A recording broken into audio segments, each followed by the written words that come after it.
2 கைகளால சுடக்கூடிய ரஷ்ய மனித உருவ ரோபோ ஃபியோடர் உங்களுக்கு முன்னாடி இருக்கிறது. இது ரஷ்ய நிபுணர்களால உருவாக்கப்பட்டுச்சு. ஃபியோடர் ஒரு இறுதி சோதனை பொருள் ஆராய்ச்சியில கண்டுபிடிக்கப்பட்டுச்சு. இந்த ரோபோ தீவிர சூழ்நிலைகள் மற்றும் விண்வெளி ஆய்வுக்காக வடிவமைக்கப்பட்டது. ரோபோ தன்னாட்சி முறையில இயங்கலாம், இல்லனா ஒரு சிறப்பு கட்டுப்பாடு உடைய பயன்படுத்தி ஒரு ஆபரேட்டராலையும் கட்டுப்படுத்தலாம். இந்த ரோபோவோட 2 முக்கிய பணிகள் என்னன்னா, இடிந்து விழுந்த கட்டிடங்கள்ல இருந்து மக்களை மீட்பது மற்றும் விண்வெளி பயணங்களை மேற்கொள்வது. ரோபோவால சுடுவது மட்டும் இல்லாம 2 கைகளாலையும் சுட முடியும் அப்படின்றது கண்டுபிடிக்கப்பட்டதை அடுத்து ஃபியோடர் பொருளாதார தடைகளை எதிர்கொண்டது சமீபத்துல தான் வெளிவந்தது. இதை அறிந்த வெளிநாட்டு நிறுவனங்கள் கியர்கள் மற்றும் சென்சார்கள் உள்ளிட்ட உதிரி பாகங்களை வழங்குவதை நிறுத்திவிட்டன. இயந்திரங்கள், கேமராக்கள் மற்றும் கணினிகள். ஆயினும் கூட ரோபோக்கள் டெவலப்பர்கள் உள்நாட்டு மாற்றுகளுக்கு மாறுவதன் மூலம் ஃபியோடர் தொடர்ந்து உருவாக்கி வருகிறது. வேர்லி ஆன் ரோபோ 2014 தொடங்கியது. இது முதலில் 10/2016 பொதுமக்களுக்கு வழங்கப்பட்டது. அதன் விவரக்குறிப்புகளின்படி ரோபோ ஏற்கனவே கதவுகளை திறக்க ஒரு சாவியை பயன்படுத்தலாம், தீயை அணைக்கும் கருவியை இயக்கலாம் மற்றும் ஒரு ரம்பம் பயன்படுத்தலாம். கூடுதலாக ஃபியோடர் ஒரு காரை ஓட்டலாம் மற்றும் வலம் வரலாம். ரோபோ ஒரு காரை ஓட்ட முடியும், மேலும் ஊர்ந்து செல்லவும் முடியும். மேலும் ரோபோ குறுக்கு மற்றும் நீளமான பிளவுகள் இரண்டையும் செய்து உலக சாதனை படைத்துள்ளது. இந்த ரோபோ 180 சென்டிமீட்டர் உயரத்தில் நிற்கிறது. மேலும் 105 முதல் 106 கிலோகிராம் வரை எடையுள்ளதாக இருக்கிறது. 2022ஆம் ஆண்டு மாஸ்கோவில் நடந்த இராணுவ கண்காட்சியில மேம்பட்ட ரஷ்ய வளர்ச்சி ஒரு கையெறி குண்டு வீசும் இயந்திரத்துடன் ஆயுதம் ஏந்திய ஒரு ரோபோ நாய் காட்டப்பட்டது. ஒரு நாயை போன்ற வடிவமைப்பு ரஷ்ய நிறுவனமான இன்டெலெக்ட் மெஷினுக்கு சொந்தமானது, நிபுணத்துவம் பெற்றது. ரோபோட்டிக்ஸ், ஆயுதம் மற்றும் செயற்கை நுண்ணறிவு ஆகியவற்றில் டெவலப்பர்களின் கூற்றுப்படி ரோபோ நாய் சுடுவதற்கும் ஆயுதங்களை கொண்டு செல்வதற்கும் ஒரு இயந்திரத்தை பயன்படுத்தும் திறன் கொண்டது. சிவிலியன் பயன்பாடுகளில், அவசர கால சூழ்நிலைகளில் உளவு பார்க்கவும் வழி செலுத்தவும் இதை பயன்படுத்தலாம். மருத்துவ பொருட்களை வழங்குறதுக்கும் போர் சூழ்நிலைகளில் ரோபோ நாய் இலக்கு பதவி, ரோந்து மற்றும் பாதுகாப்பு பணிகளிலும் ஈடுபட முடியும். இருப்பினும் கையெறி குண்டுகளுடன் ரஷ்ய ரோபோ நாய் ஒரு நகல் என்று அமெரிக்கா நம்புகிறது. ஒரு சீன இணை இந்த நாய் யூனிட்ரி ரோபோட்டிக்ஸ் நிறுவனத்தின் யூனிட்ரி யூஷு தொழில்நுட்ப நாயை ஒத்திருக்கிறது. ஆன்லைன் ஸ்டோர்களில் $2700க்கு வாங்கலாம்.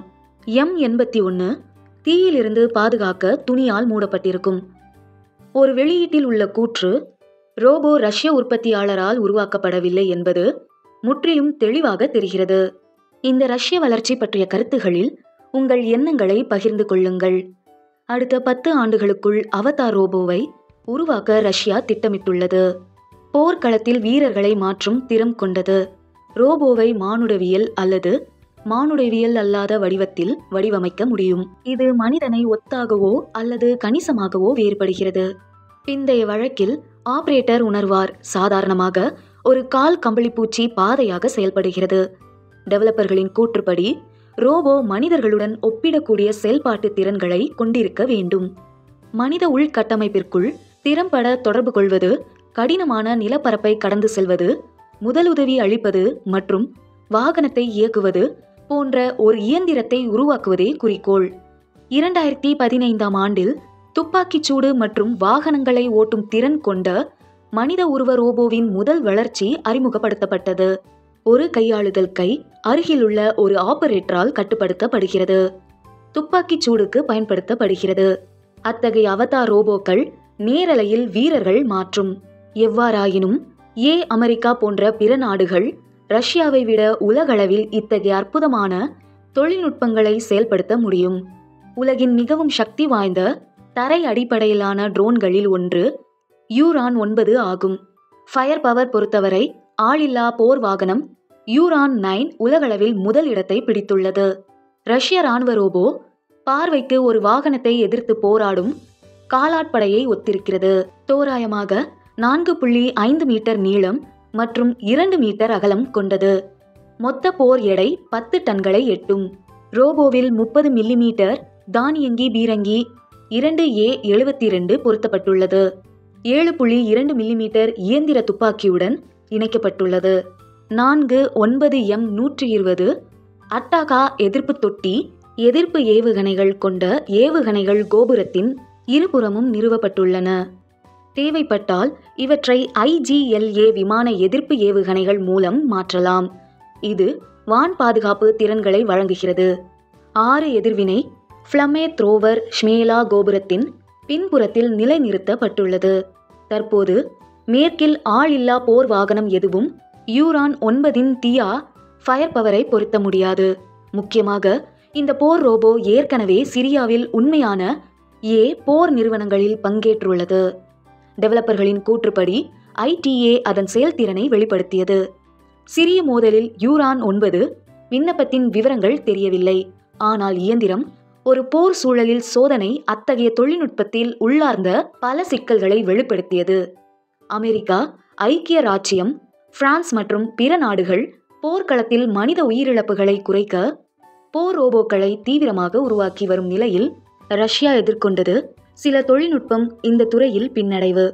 இருப்பினும் யூரான் 9 அறிமுகம் இந்த தொழில்நுட்ப இடைவெளியை கணிசமாக குறைத்துள்ளது. கவச தடமறிந்த வாகனம் சரத்னிக்காக வடிவமைக்கப்பட்டுள்ளது. உளவு மற்றும் ரிலே, ரோந்து பிரதேசங்கள் மற்றும் முக்கியமான பொருட்களை பாதுகாத்தல் ரோபோ பல கருவிகளுடன் பொருத்தப்பட்டுள்ளது. இது பொருட்களை கண்காணிக்கவும் அனுமதிக்கிறது. இந்த ரோபோ கையேடு, தானியங்கி மற்றும் 3 கட்டுப்பாட்டு முறைகளில் செயல்படுகிறது. நேரடி கட்டுப்பாடு இந்த வளாகம் 7 டன்களுக்கு மேல் எடை இல்லை மற்றும் மணிக்கு 40 கிலோமீட்டர் வேகத்தை எட்டும். தொலைநிலை கட்டுப்பாடு மற்றும் நேரடி தெரிவு நிலையுடன் இயந்திரம் 10 கிலோமீட்டர் வரை செயல்பாட்டு ஆரம் கொண்டது. கவச ரோபோவை தீயணைப்பு ஆதரவு வாகனமாகவும் பயன்படுத்தலாம். வெடிமருந்துகள் மற்றும் எரிபொருளை கொண்டு செல்லலாம். காயமடைந்தவர்களை வெளியேற்றலாம் மற்றும் காவலர் கடமையை வழங்கலாம். இது 7.62 கிலோமீட்டர் காலிபர் வரை துப்பாக்கிச் சூட்டை தாங்கும் திறன் கொண்ட கவச மேலோடு உள்ளது. 7.62 உடன் ஆயுதம் ஏந்தக்கூடிய ஒன்றுக்கொன்று மாற்றக்கூடிய போர் தொகுதிகள் கொண்ட ரோபோவை பொருத்த முடியும் மற்றும் 12.7 மில்லிமீட்டர் இயந்திர துப்பாக்கிகள், பல்வேறு வகையான கையெறி குண்டுகள் மற்றும் கார்னெட் தொட்டி எதிர்ப்பு ஏவுகணை, அதிவேக 30 மில்லிமீட்டர் பீரங்கி மற்றும் விமான எதிர்ப்பு ஏவுகணைகளை நிறுவும் விருப்பமும் உள்ளது. போர் ரோபோ நுரெக்தா என்பது மனித ஆபரேட்டருக்கு அடிபணிந்த ஒற்றை கட்டுப்பாட்டு அமைப்பின் கீழ் ஐக்கிய ரோபோ அமைப்புகளின் குழுவாகும். ஆபரேட்டருக்கு பின்னால் இருக்கவும், தொலைதூரத்தில் கட்டுப்படுத்தவும் அல்லது இருக்கவும் விருப்பம் உள்ளது. போர் தொகுதியுடன் கூடிய ரோபோடியோ இயங்கு தளமானது ஒரு சிறப்பு கட்டுப்பாட்டு அமைப்புடன் பொருத்தப்பட்டுள்ளது. இது ஒரு கட்டளை இடுகையிலிருந்து. இந்த வீடியோவை நீங்கள் ரசித்திருந்தால் எங்களின் வரவிருக்கும் வீடியோகளுக்காக காத்திருங்கள் மற்றும் எங்களின் முந்தைய எபிசோடுகளை பார்க்க இந்த சேனலுக்கு சப்ஸ்கிரைப் பண்ணுங்கள்.